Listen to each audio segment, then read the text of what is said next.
Oh my gosh. Hello guys. I just want to say thank you to all of you who are continuing to watch my videos. I didn't expect that this channel will reach 500 subscribers. Yay! And I was able to monetize this. So I am very thankful for all of you who are continuing to support this channel. I really do appreciate your presence. Those people who show their support by leaving comments and even those who are silently watching and liking my videos. Thank you so much. And with that, part 2 of Sun and Moon, enjoy! Disclaimer, I do not own the haiku characters that are to be used in this story. Photos or covers were picked from Google. Credits to the owner.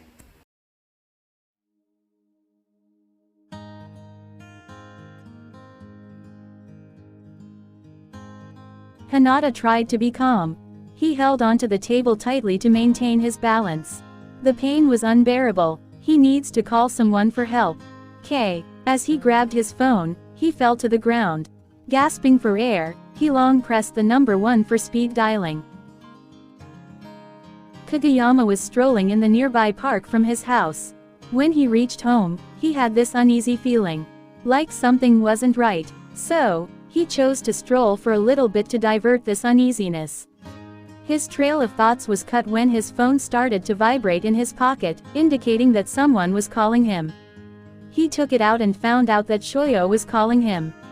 Mosh, help, he heard Hinata say as he gasped for air.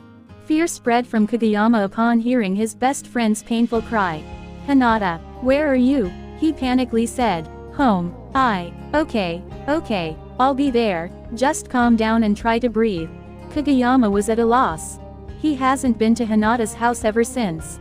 The shorter one always had an excuse, so no one had gone to his house.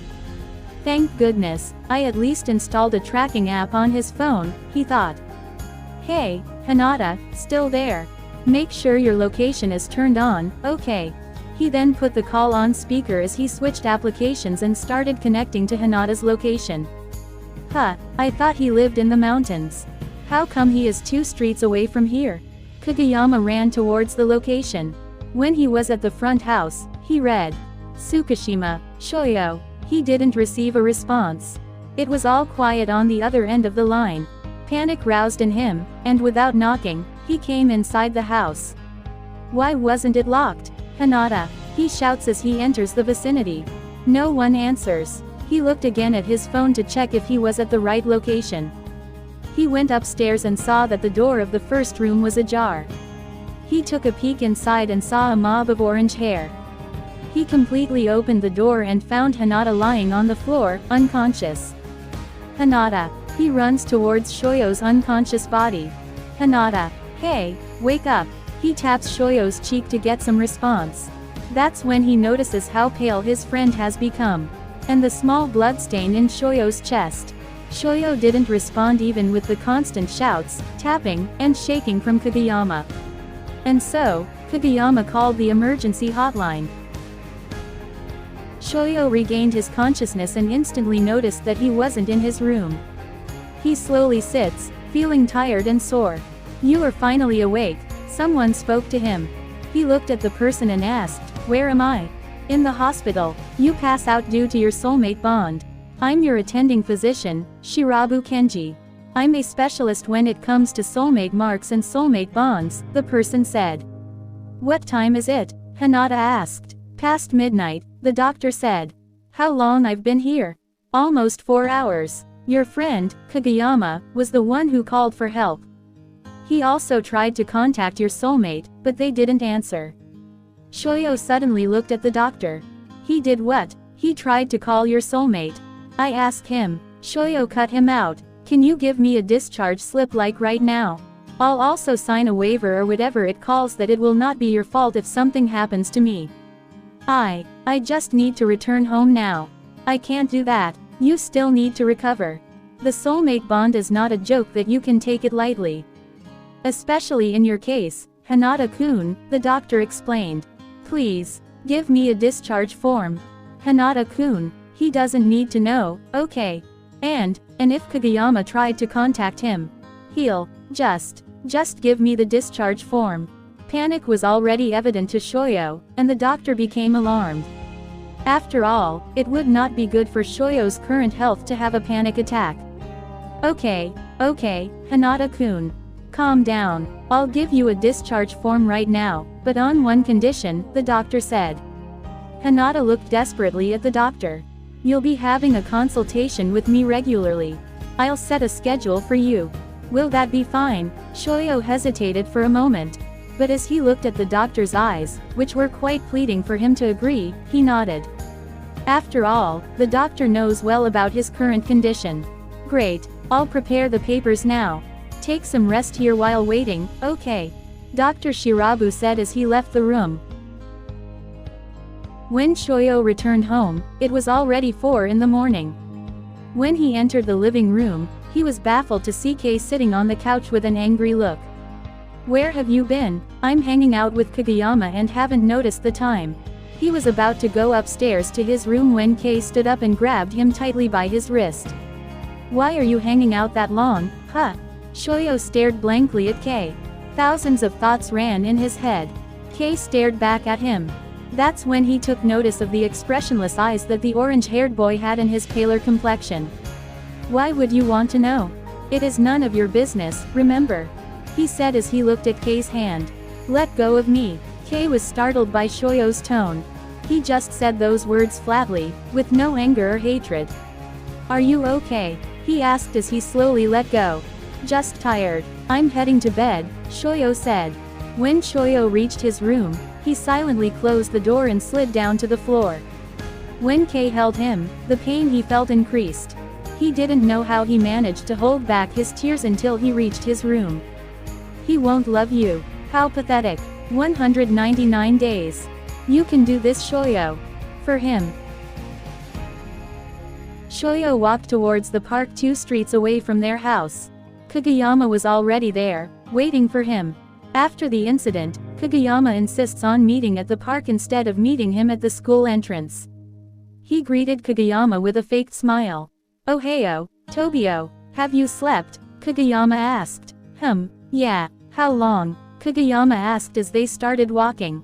5 hours, I think. Too short. At least, way better than no sleep, right? He giggled. The distant chatter of the students during lunch somehow becomes a perfect background to the scenery on the rooftop. Alongside Kageyama, the rooftop became Shōyō's favorite place, where he can hide from everyone except Kageyama. It became his favorite because he could see from the shades of the trees in the garden how Kei was happy with Yamaguchi. As long as he is happy, it will be okay. Kageyama nudged Shōyō and said, Stop it. Stop it. Stop whatever you're thinking, Kageyama annoyingly said. I don't have a brain, Shōyō chuckled. Yeah, obviously you don't. They got situated on one of the benches on the rooftop and started to eat their lunch.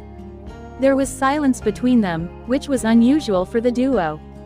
Kageyama was deep in his thoughts when Shōyō started to talk. In 3 weeks, we're graduating. 3 weeks, and you're heading to Brazil, Kageyama agreed. 3 weeks, and I'll give Kei his freedom. Kageyama stared at his friend as he asked, Are you sure you will not tell that bastard about going to Brazil? I'm 100% sure. I want it to be a secret and stop calling Kei a bastard, Hinata said. Kageyama inhaled sharply. Why are you doing this, Shōyō?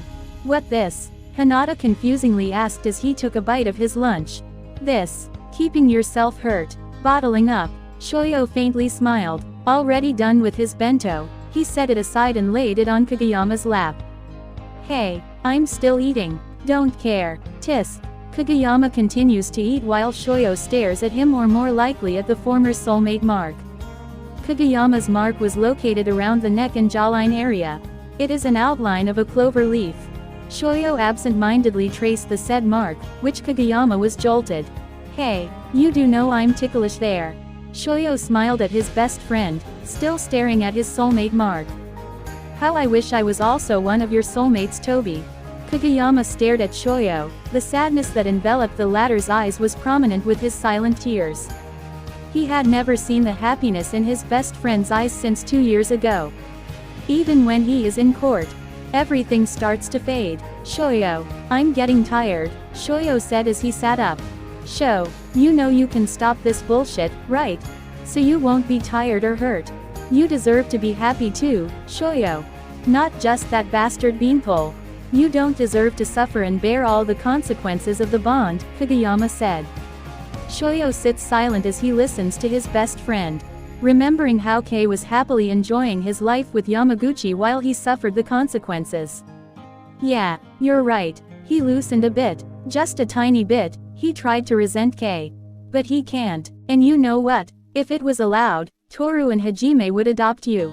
Well, not just adopt, maybe they will replace me with you, Kageyama said, which made Shōyō chuckle. Don't be like that with your soulmates, Tobio. They love you in their own way. Just like you. Kei and Yamaguchi were seated on the grass and eating their lunch when a faint tug was felt on Kei's ankle. He jolts a little and starts massaging his ankle. Is everything okay, Tsuki? Yamaguchi asked. Yeah, I just felt something on my ankle, Kei reassured the latter. Did you sprain yourself? Silly, I'm just sitting here. How come I got sprained? Anyways, it's gone now. Continue eating, he said as they continue to eat. It was from my soulmate Mark. Is there something wrong with Hinata? He thought to himself. To be continued. If you like this video, consider subscribing by clicking the subscribe button. Bye!